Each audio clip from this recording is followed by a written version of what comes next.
جی 9 class. اب ہم نظریہ پاکستان کی اجزائے ترکیبی کے آخری پوائنٹ اقلیتوں کے مساوی حقوق پر ہیں۔ مساوی حقوق، برابری کے حقوق، ایک جیسے حقوق۔ آپ کو اچھے طریقے سے پتہ ہے کہ اسلامی ریاست میں تمام لوگوں کو، چاہے وہ جس بھی مذہب سے تعلق رکھتے ہوں، انہیں برابر کے شہری حقوق حاصل ہیں۔ غیر مسلم اقلیتوں کو اپنی زبان، اپنی ثقافت، اپنی مذہبی عبادت گاہوں کے تحفظ کا پورا حق حاصل ہے، اور یہ حق ہمیں متحدہ ہندوستان میں رہتے ہوئے حاصل نہیں تھا۔ قائد اعظم محمد علی جناح نے 11 اگست 1947 کو پاکستان کی دستور ساز اسمبلی سے جب خطاب کیا، انہوں نے فرمایا کہ آپ آزاد ہیں۔ غیر مسلم اقلیتوں کو سے خطاب کرتے ہوئے انہوں نے کہا تھا کہ آپ لوگ آزاد ہیں، اپنے مندروں میں، اپنی مسجدوں میں، اپنی ہر قسم کی عبادت گاہوں میں جانے کے لیے اس ملک پاکستان میں آپ بالکل آزاد ہیں۔ آپ کسی بھی مذہب سے، کسی فرقے سے، کسی عقیدے سے تعلق رکھیں، اس کا ریاست کے کاموں سے، ریاستی امور سے کوئی بھی تعلق نہیں ہے۔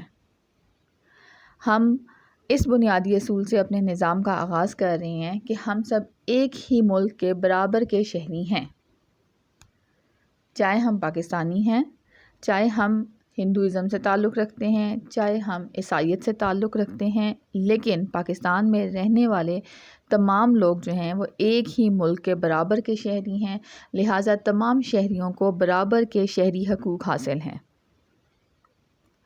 غیر مسلم اقلیتوں کو پاکستان کے آئین میں مساوی حقوق کی ضمانت دی گئی۔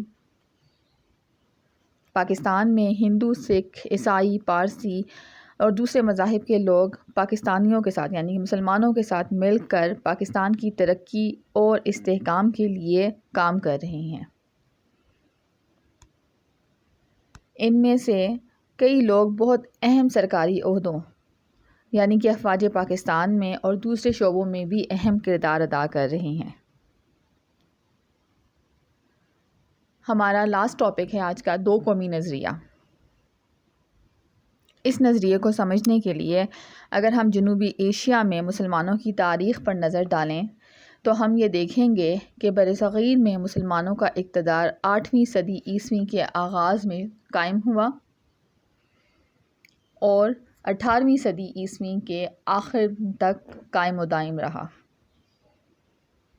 1858 میں آخری مغل بادشاہ بہادر شاہ ظفر کی معزولی تک مسلمانوں کا دور حکومت جاری تھا۔ مسلمانوں نے اپنے دور حکومت میں تمام مسلم اور غیر مسلم رعایا سے بہت انصاف سے کام لیا۔ مغل خاندان کے آخری حکمران بہت زیادہ نااہل تھے۔ وہ زیادہ تر شراب اور موسیقی کی محفلوں میں ڈوبے رہتے تھے۔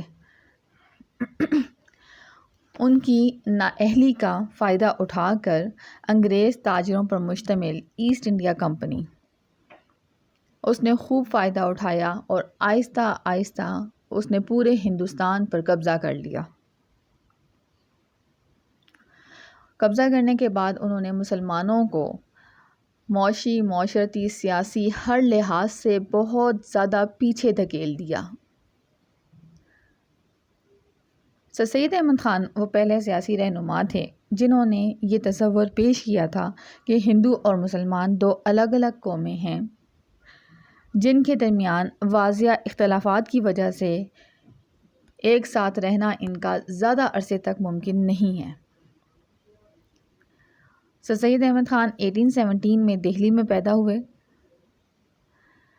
اگر ہم ان کی زندگی کی ابتدائی دور دیکھیں تو اس میں سر سید احمد خان متحدہ ہندوستانی قومیت پر یقین رکھتے تھے، یعنی کہ وہ یہ کہتے تھے کہ ہندو اور مسلمان دونوں ایک قوم ہیں جو باہم اتحاد قائم کر کے اپنے حقوق کی بہتر حفاظت کر سکتے ہیں۔ ایک بار ایک صحافی نے سر سید احمد خان سے پوچھا کہ آپ ہندوستان میں مسلمان اور ہندو دونوں قوموں کو کس نظر سے دیکھتے ہیں؟ تو انہوں نے بڑے مزے کا جواب دیا۔ انہوں نے کہا کہ میں ہندوستان کو ایک دلہن کی طرح دیکھتا ہوں، جس طرح سے دلہن اپنی دونوں آنکھوں کے ساتھ خوبصورت نظر آتی ہے، اس طرح ہندوستان مجھے یہ دو قومیں جو ہیں مسلمان اور ہندو، ان کے ساتھ خوبصورت نظر آتا ہے۔ اور اگر ان میں سے ایک قوم کو باہر نکال دیا جائے تو ہندوستان دلہن کی ایک آنکھ کی طرح بھیانک نظر آئے گا۔ لیکن بعد میں آنے والے حالات اور واقعات جو تھے، انہوں نے سر سید کو اپنی سوچ پر نظر ثانی کرنے پر مجبور کر دیا۔ انہوں نے متحدہ ہندوستانی قومیت کے تصور کو ختم کر دیا، ترک کر دیا، اور جو ہے وہ ترک کرنے کی سب سے بڑی وجہ ہندی اردو تنازع تھا۔